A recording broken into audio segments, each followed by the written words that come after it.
A few weeks back I tested out the 8-frame honey extractor by Vevor, and I did a review video on that. Thought it was a pretty solid machine. For no more than the machine cost, I think it would be a great machine for anybody getting into beekeeping and trying to keep the cost on the lower scale. Beekeeping is expensive, and it seems like when you get into it, you need all this stuff all at once. So to keep costs down just makes sense. So if you haven't seen that video, I'll link it down in the video description. What I have here today though is the 4-frame hand crank model by Vevor. So what I'd like to do is take it out of the box. We're going to throw it together real quick, and I want to do a comparison video. I want to compare the hand crank 4-frame model with the electric 8-frame. See what kind of similarities they have, and then obviously we'll state the differences, like one's electric and one's hand crank. So let's get this out of the box and throw it together real quick, and let's bring out that 8-frame. Let's put them side by side, and let's see how they compare. Let's go. Honey extractor instructions. We've got a honey gate, and we've got what looks like some legs sticking through.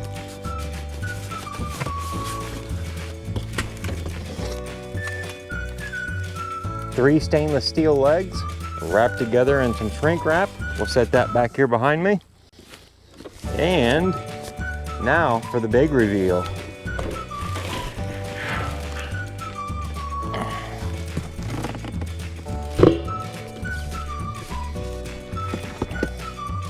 And we got a hand crank.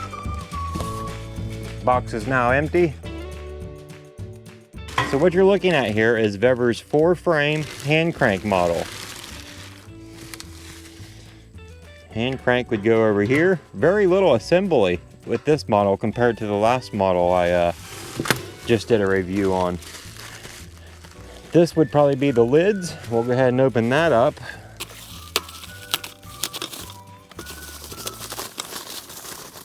Yes, these are our lids,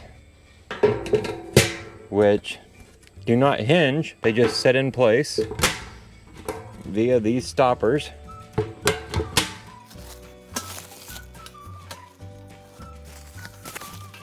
So let's check the machine out now that I got it together.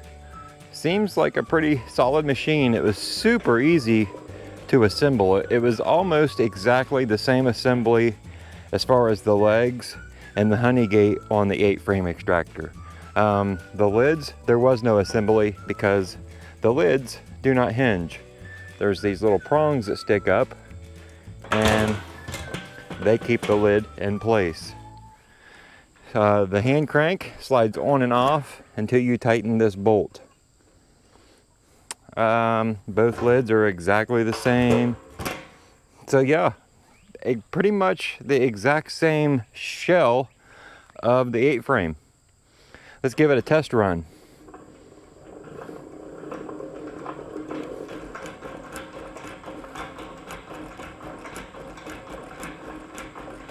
Boy, that thing really spins.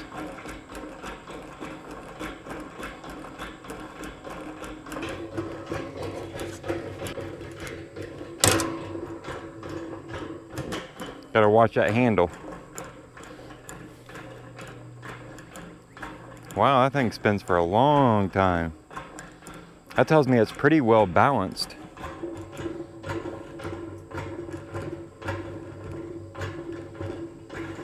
So what I've got now is I've got 4 frames installed in here. It's not necessarily capped nectar, but it is nectar. It'll give us an idea of how well this slings out the nectar, and I'm anxious to give it a try, and we'll see what happens without it being bolted down.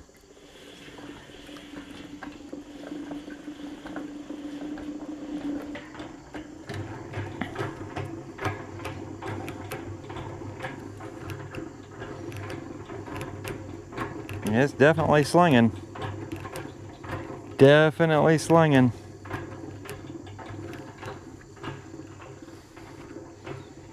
So, I think what I want to do now is bring out the 8-framer. Let's set them side by side, and let's compare some of the features and some of the differences. So here they are, folks. Both units side by side. And I got a few notes here of some things I observed. First of all, this hand crank model is 1 inch taller than the electric model.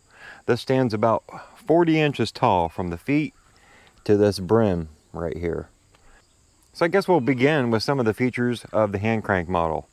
Obviously it's hand cranked, and I did notice that inside the hand crank there is actual ball bearings. So it spins really, really well, and that's important because you don't want any friction on your hand when you're cranking. The handle actually spins freely. Very, very nice. Another thing I observed when I compared the hand crank model to the electric model, let me just show you here. On the electric model, the electric motor is connected to the basket via this bushing in here. And I'll pull up a picture here and show you what that bushing looks like. That's called a Lovejoy bushing. And on my last review video, several people said I should order a few of them and keep them in stock. I haven't used it enough to have any problems with it, and it does come with an extra bushing. On the hand crank model, if we look up in here, you're going to notice it's directly bolted to the gearbox, to the basket. So there is no bushing in between the two of those. It's direct drive. Another thing we can compare is the baskets in the extractor. Let's remove this lid and let's open the lid on this one.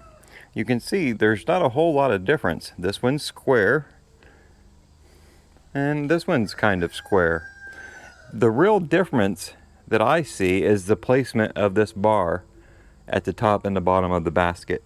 If we come over here and look at this model, we can see that they're separated. This bar is not centered on this edge point like it is over here. And that's because that position and this one is for a medium or a shallow frame.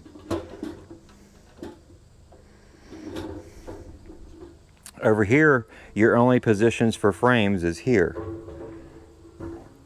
on this parallel. Be your frame holders down at the bottom there. Let's take a frame out of this extractor and set it down in there. Yeah, so those are your frame rest down at the bottom there. As we're on this one, you've got more of a basket bottom on it. As far as the lid, the hand crank model has these little plastic prongs that stick up that keep the lid in place. Now they do slide back a little bit. I guess that could be stopped by adding something maybe to the bottom of the handle so that it can only move back so far. And I imagine if you have it bolted to the ground, that's going to really limit the shaking, so maybe this isn't a problem. As with the electric model, we've got hinged lids, and they have a magnet closure right here that attaches to the motor and holds the lid in the upward position, and it's that way on both sides. So that's one big difference between the two, is the way the lids are set up, and both of these lids are the same. Both of those lids are the same. On the electric model, you have a safety switch here. What that does is every time you lift the lid and the extractor is running, it shuts it off.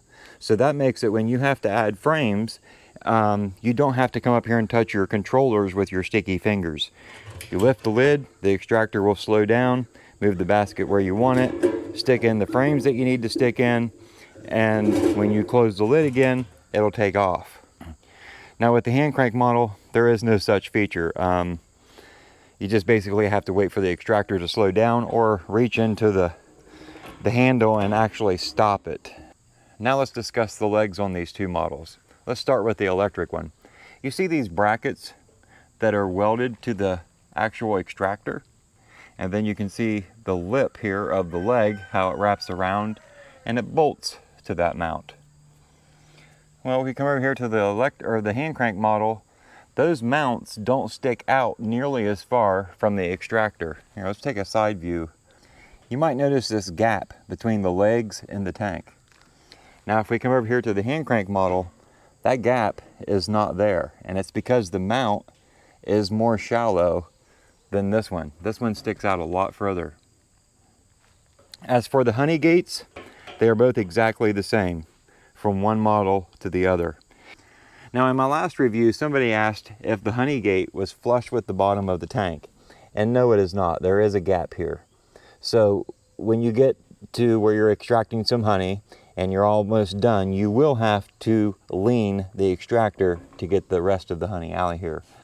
So now let's talk about the measurement from one side of the extractor to the other. On the electric model, it was 18.5 inches. On the hand crank model, it's 19.5 inches. Yes, this is actually a bigger around extractor than the electric model. So what can I say? They're both pretty decent units to get somebody started in beekeeping. Like I stated earlier in the video, beekeeping is a very expensive hobby, and it seems like once you start to get into it, you need this, you need that, you need this, and then you start to get a honey crop and you gotta start worrying about more stuff. It just adds up very, very quickly. I don't see any problems with using Vevor. I think these Vevor extractors, either one of them, would get somebody a good couple years or a couple seasons of extraction before you're going to have any minor issues that might need some tweaking or fixing, something of that sort. So you might be asking yourself, which one of these extractors is for you? That's going to depend on a couple different things. How many hives you have and how many kids you have. And I say how many kids because if you have more than probably 3, maybe 4 colonies and you get the hand crank model, you're going to want several kids to take turns cranking that extractor. If you get the electric model and you've only got 4 hives or less, sure, it's going to be a lot less work on the beekeeper. But I would suggest, you know, if you don't want to go electric and you're struggling to decide which extractor do you need, if you've got less than 4 hives, you could probably get by pretty easily with the 4-frame hand crank model. In the first video, some concerns that I'll bring up here were the legs and the mounts to the tank. I think that might be resolved a little bit more on this tank because the mounts hold the legs closer to the tank. When you start to come out away from that tank, you're putting a lot of pressure on those legs. So maybe that's a side note for Vevor. Maybe they should do more of these mounts on their electric extractors. I don't know. Some other concerns was the legs can be kind of sharp.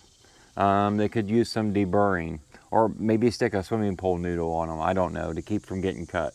Really, you're not going to be rubbing your hand up and down the legs once you get them mounted on. So maybe just wear gloves while you get them mounted and not have to worry about it. I guess you will have to tilt them once you're finally done extracting to get the final little bit of honey out, and you might touch the leg in that instance. But for the most part, folks, these are very, very solid machines. They're both completely stainless, and that's pretty important when you're dealing with food. So what I want to do is I want to offer everybody 5% off of either one of these extractors. There can be some links down in the comments and the video description. If it's something you're interested in, maybe not for this year, maybe you're thinking ahead for next year because honey season's pretty much done unless you're going to get a fall crop. But yeah, it's always smart to think about the future. So if that 5% can help you out, I say take advantage of it and go ahead and try Vevor. I think you'll be very happy. So yeah, any questions or comments, you can leave them down below. If you enjoyed the video, make sure you smash that thumbs up button on your way out. And if you'd like to see more of my content, make sure you subscribe. Thanks for watching, folks.